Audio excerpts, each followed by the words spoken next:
So I was with the fifth grade students for the final time this particular school year, and they were eager to ask me about the new emblem over the niche where the statue of Mary is. And it gave me an opportunity to tell them about the Virgin Mary nearly 200 years ago, appearing to a woman named Sister Catherine in Paris, France.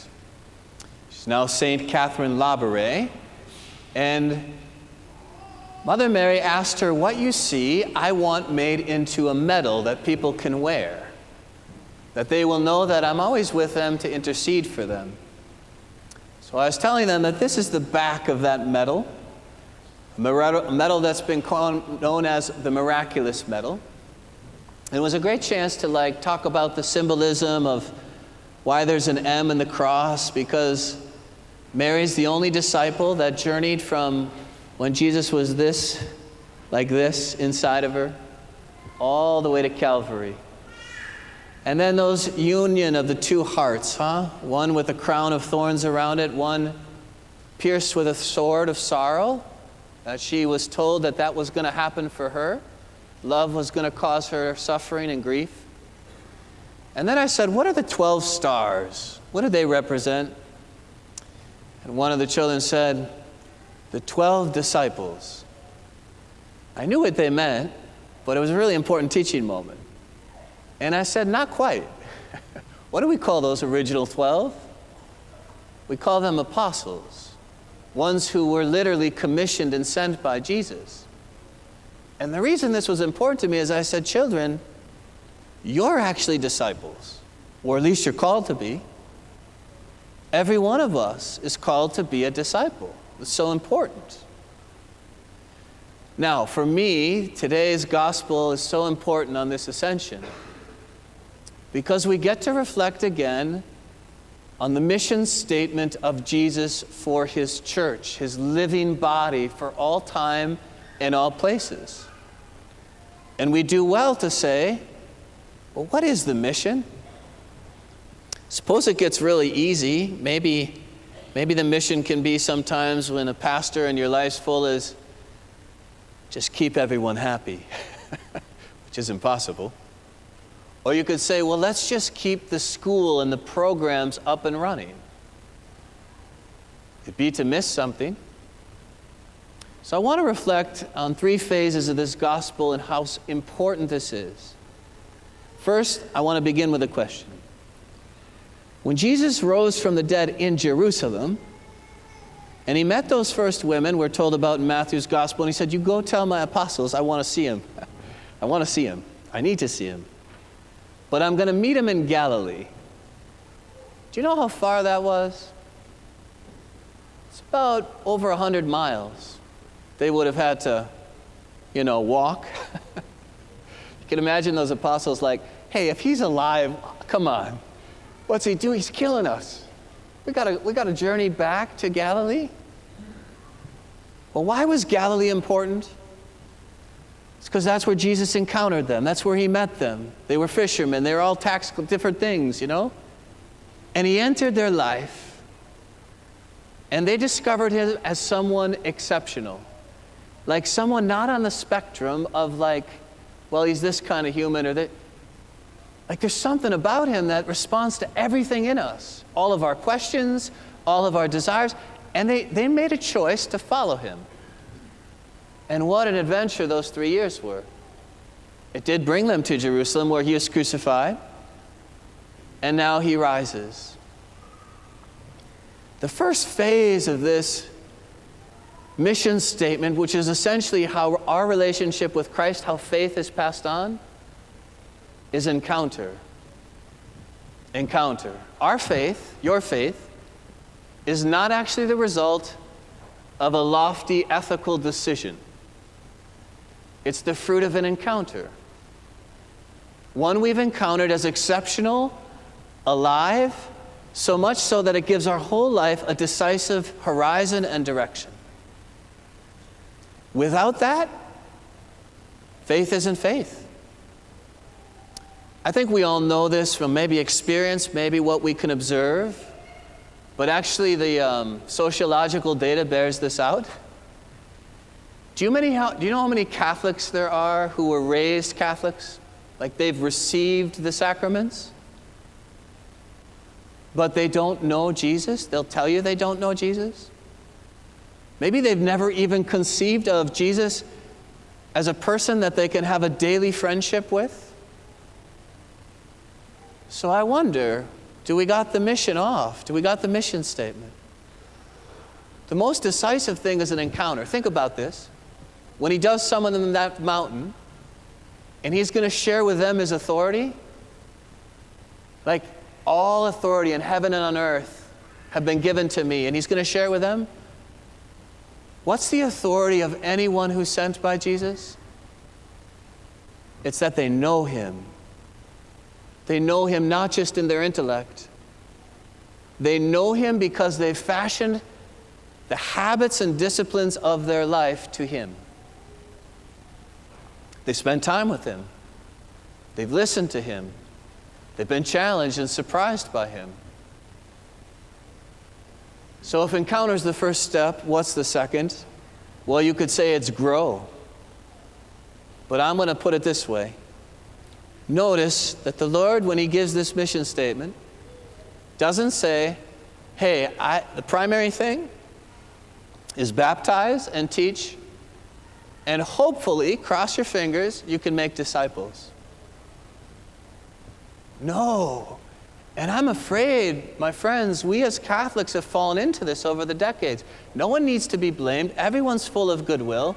But we put all this energy to maintaining the sacramental life, to just making sure everyone's gone through the run-of-the-mill teaching and catechism, and we just cross our fingers and we say, maybe. That's not what Jesus says. He says the mission is to go and make disciples, to be a disciple yourself. And a huge part of that, no doubt, is the gift of the sacraments, the very life of Jesus flowing in us, and that we have to teach. Do you think of yourself as a disciple? That's, I guess, the first place to begin. Hi, my name's Peter, and I'm a disciple of Jesus.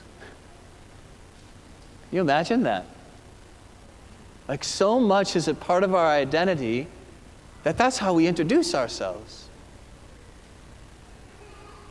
So we're going to honor a couple people at the end of Mass. One group is sitting together here to my left. These are our newest Catholics. They've been on this journey more than the last 9-10 months.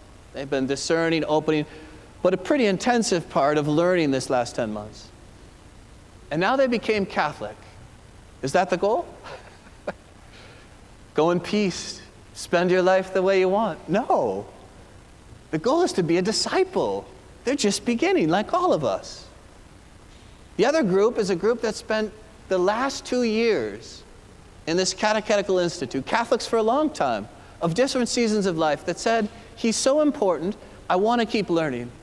I want to keep integrating the truth of Jesus into my life. Think of that, almost 20 people from this parish, this 2-year journey. And what's the fruit of that? That they're experts? That they can answer all your questions? Well, I would approach them and quiz them just for fun. But no, they become disciples. They've fallen deeper in love with the Lord. Their imaginations have been touched of like, what if I took this step? And then what if I secured this habit? Our goal, the reason St. Ambrose exists, is not to make sure our school is in the black or that we always have so many kids registered. It's not. Our mission, which is so much more exciting and challenging, is to make disciples. Like, that's it. Well, I'll save this last thing for the end. But if it's encounter, growth, it has to lead to witness. Jesus says, you are my witnesses. Go. Don't be afraid. Do you know when he makes a promise? Remember when he gives Peter the keys? He says, the gates of hell shall not prevail against my church. Why is that interesting? Because it says hell has gates, not the church. The church isn't supposed to be secure behind these gates, and we're so fearful. Like, we gotta witness. There is no program coming down that's gonna pass on the faith for you, to those you love, to those you're uniquely positioned to in your life. And do you know what? As much as I enjoy my homilies aren't gonna get it done. We let ourselves off the hook way too easy. Like, our devotion, our allegiance, our surrender to Jesus has to become attractive in our own life. It just does. Fulton Sheen would say, there's no standing still in the spiritual life. You're either moving forward or you're moving backwards. Encounter, growth, witness. Disciple, that's the end game. Imagine sometimes what we implicitly communicate to our high school students in this parish. We're going to put you through an obstacle course with a lot of requirements at a very busy season of your life. Why are we doing that? I don't know, maybe we don't explain it to them. So they think, well, it must be so I can get confirmed. And then they get confirmed and we cross our fingers and we say, hey, I'd love to see you, maybe at some point. I think we all have to own this. I have to own this. Like, our ministry team, you know, the greatest area of growth for us at St. Ambrose with all the beautiful things happen, it's to say we have finite energy, and that energy is always going to be discerned to put into making disciples. That's it. And you know what I think our greatest challenge over the next 5 years is? To somehow tell parents, with respect to your home, you're in charge, you're always going to be in charge, you always have been. The greatest myth is that some parish can own your children's season of formation for you. Just get them to the church, we'll take it from here. It doesn't work. All the data is out. All that we can do here is to build upon, to complement, to reinforce, and to support what's either happening or not happening. We can't do it. I know that's humbling. Maybe there are times I wish we could, but all we can do, and it's a glorious role, is to say, hey, stay in the driver's seat, and we'll be right there. You're not alone. You're not alone. Parenting's hard even when you don't think about trying to, like, what do I want most for them? I want faith. I want virtue. I want character. I want true confidence. I want authentic freedom. I share that desire. But today I think we're so beautifully challenged by the mission statement of the church. There is no program coming. It's going to let us off the hook. It's not about getting as many people baptized as we can, or First Communion, confirmation. Our mission is to make disciples. And our authority, our persuasiveness to do that, is that we have to know Jesus. We have to spend time with him. He needs to be the center of our life. We want to radiate him. We want to speak about a friendship that we know. We have not arrived. Nobody's arrived. You do not. That's another myth. Like, well, I didn't study like you, Father. That doesn't give you authority. It doesn't give me authority. The authority to pass on the faith is because I am trying and failing, but I'm trying every day to put him at the center, to sit at his feet, and to become more like him. So today on this Ascension Sunday, let's ask for that grace, the grace of ongoing conversion, to say, Lord, I want to follow you. I want forward momentum. I want to encounter you. I want to keep growing. And I want to be not afraid to witness to you in every part of my life.